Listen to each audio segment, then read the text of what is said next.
नमः संस्कृताय। बच्चों, आज हम पढ़ेंगे कक्षा सप्तमी का तृतीय पाठ स्वावलंबनम।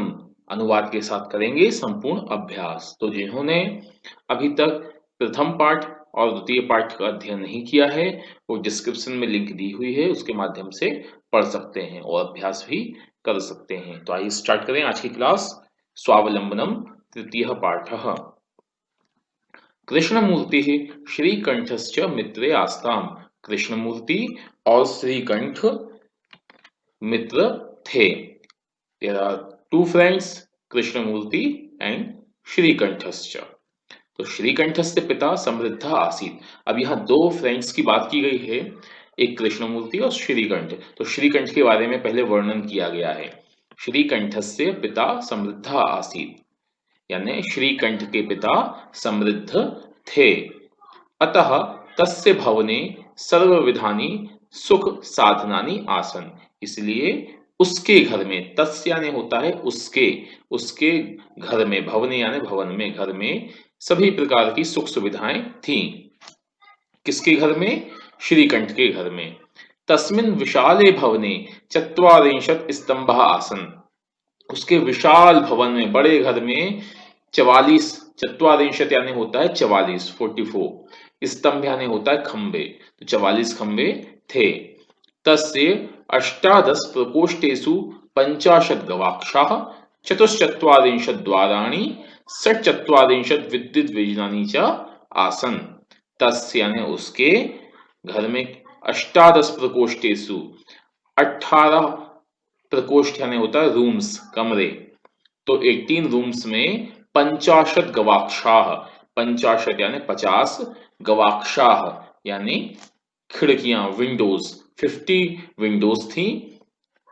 चतुश्चत्वारिंशत् यानी 44, 44 द्वाराणी गेट थे। षट्त्रिंशत् विद्युत व्यजनानि च आसन, और 36 यानी 36 विद्युत व्यजनानि यानी पंखे थे। तो क्या क्या था? उसका जो विशाल घर था, बड़ा सा घर था, उसमें 44 खंबे लगे हुए थे, 44 पिलर्स थे, 18 रूम्स थे, और 18 रूम्स में 50 विंडोज थी, 44 गेट लगे हुए थे और 36 पंखे लगे हुए थे। तत्र 10 सेवकाः निरंतरम कार्यम कुर्वन्ति स्म। वहां 10 सेवक, 10 जो उसके वर्कर्स थे, कर्मचारी थे, वो निरंतर उसका काम करते रहते थे। परम कृष्ण मूर्ति है। अब यहां बात हो गई श्रीकंठ के परिवार के बारे में। अब आते हैं कृष्ण मूर्ति के घर। तो परम कृष्ण मूर्ति माता पिता चा निर्धनौ कृषक दंपति। लेकिन जो कृष्ण मूर्ति बच्चा था, गरीब जो बच्चा था, उसके माता पिता बहुत ही निर्धन कृषक दंपति थे, यानी कि बहुत ही गरीब किसान थे। तस्य गृहम आडंबर विहीनम साधारणम च आसीत। उसका जो घर था आडंबर विहीन मतलब दिखावे से दूर और बहुत ही सिंपल, साधारण था।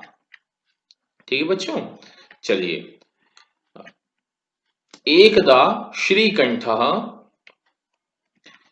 तेन सह प्रातः 9 वादने तस्य गृहम अगच्छत्।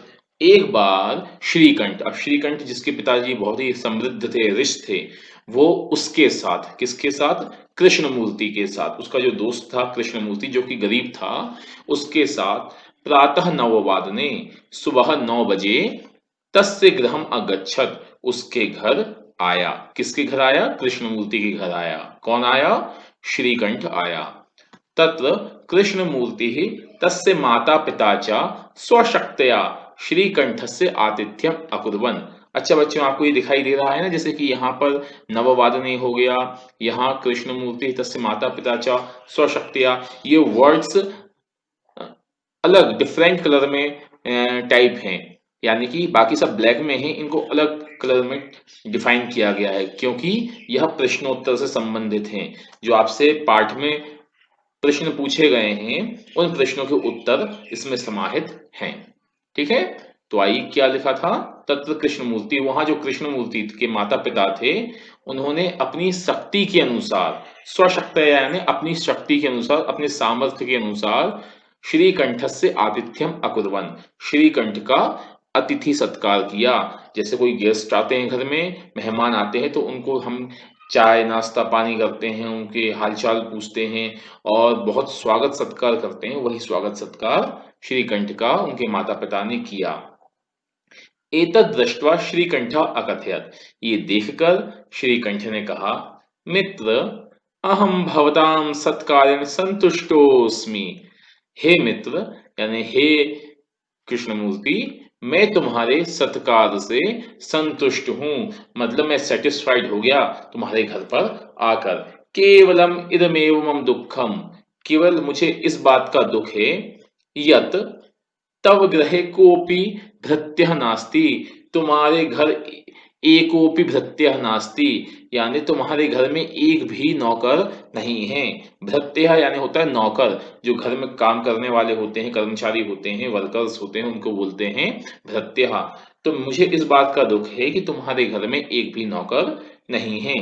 मम सत्काराय भवतां बहु कष्टम जातम, मेरे सत्कार के लिए तुम्हें बहुत ही कष्ट हुआ है, यानी कि मेरी सेवा करने के लिए, मेरा स्वागत सत्कार करने के लिए तुम लोगों को कष्ट उठाना पड़ा। मम गृहे तु बहवः कर्मकराः सन्ति, मेरे घर में तो बहुत सारे कर्मचारी हैं।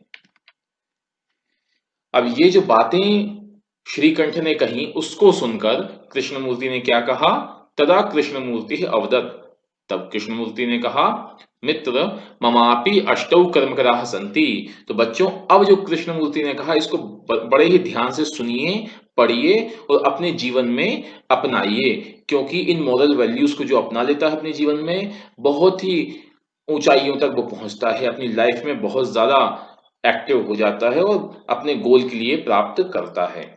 ठीक है, तो ममापि अष्टौ कर्मकराः सन्ति, मेरे भी 8 कर्मचारी हैं। कृष्णमूर्ति ने कहा कि मेरे पास भी 8 वर्कर्स हैं, 8 सेवक हैं मेरे पास भी। कौन कौन से?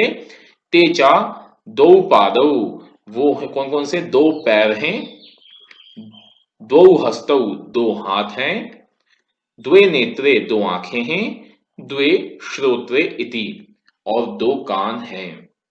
यानी कि मेरे पास भी 8 कर्मचारी हैं, मेरे पास भी 8 नौकर हैं। कौन कौन से? 2 आंखें, 2 हाथ, 2 कान और 2 पैर। एते प्रतिक्षण मम सहायकाः, और ये प्रतिक्षण, हर क्षण मेरी सहायता करते हैं। किंतु तव भृत्याः सदैव सर्वत्र च उपस्थिता भवितुं न शक्नुवन्ति, ये तो हर क्षण मेरी सहायता करते हैं, लेकिन तुम्हारे जो नौकर हैं वो हमेशा हर कहीं तुम्हारे साथ नहीं रह सकते हैं। त्वं तु स्वकार्याय भृत्याधीना, अरे ओ श्रीकंठ, तुम तो स्वकार्याय यानी स्वयं के काम के लिए भृत्याधीन यानी नौकरों के अधीन हो, हमेशा डिपेंडेंट हो नौकरों के ऊपर। यदा यदा ते अनुपस्थिता, जब जब वे अनुपस्थित रहेंगे, एब्सेंट रहेंगे, तुम्हारे घर काम करने नहीं आएंगे, तदा तदा तुम कष्टम अनुभवसी, तब तब तुम्हें कष्ट का अनुभव होगा। स्वावलंबने तो सर्वदा सुखमेव, स्वावलंबन में तो हमेशा सुख होता है। स्वावलंबन यानी होता है अपना काम स्वयं करना।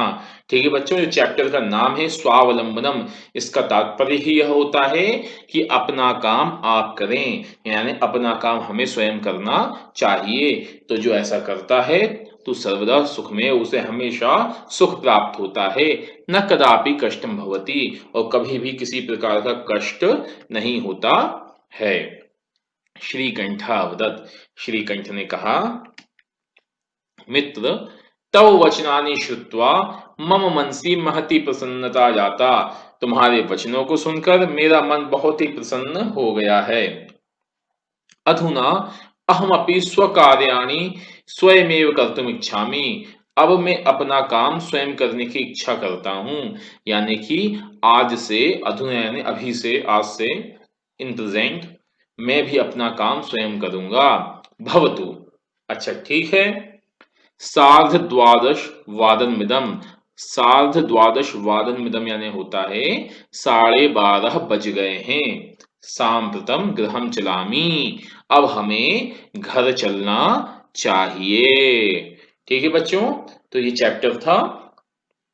इस चैप्टर में आपको स्वावलंबन की शिक्षा दी गई है कि हमें अपना काम स्वयं करना चाहिए, कभी किसी के अधीन नहीं रहना चाहिए। तो आप सबको चैप्टर समझ में आया होगा, और यदि कोई प्रॉब्लम है तो आप मुझसे पूछ सकते हैं कमेंट में। साथ में इस चैप्टर से संबंधित जो भी प्रश्नोत्तर ये दिए हुए हैं वो आपको हाइलाइट्स डिफाइन किए गए हैं, आपको डिफरेंट कलर में डिफाइन किए गए हैं चैप्टर में, तो आप उसको देख के प्रश्नोत्तर लिख सकते हैं। साथ में जो काउंटिंग दी हुई है, चित्राणी गणित्वा तद अधा संख्यावाचक शब्दम लिखत, यानी संख्यावाची शब्द लिखना है। आप इन शब्दों के लिए आपकी जो रुचिरा नोटबुक है उसके सबसे लास्ट में काउंटिंग्स दी हुई है, संख्या दी हुई है, आप उससे पढ़कर याद करके इसमें पुटअप कर सकते हैं, लिख सकते हैं। ठीक है, तो मिलते हैं अगली वीडियो में। तब तक आप इसके प्रश्नोत्तर चैप्टर की जो ये वीडियो है इसमें पुनः देखिए, और पुनः देखकर प्रश्नोत्तर नोट कीजिए, साथ में अपनी नोटबुक में उसको लिखिए। समस्या डाउट है तो आप कमेंट बॉक्स में कमेंट करके पूछ सकते हैं, मेल, फेसबुक या इंस्टा पे भी आप पूछ सकते हैं। ठीक है, मिलते हैं अगली वीडियो में। जय तु संस्कृतम, जय तु भारतम, वंदे संस्कृत मातरम।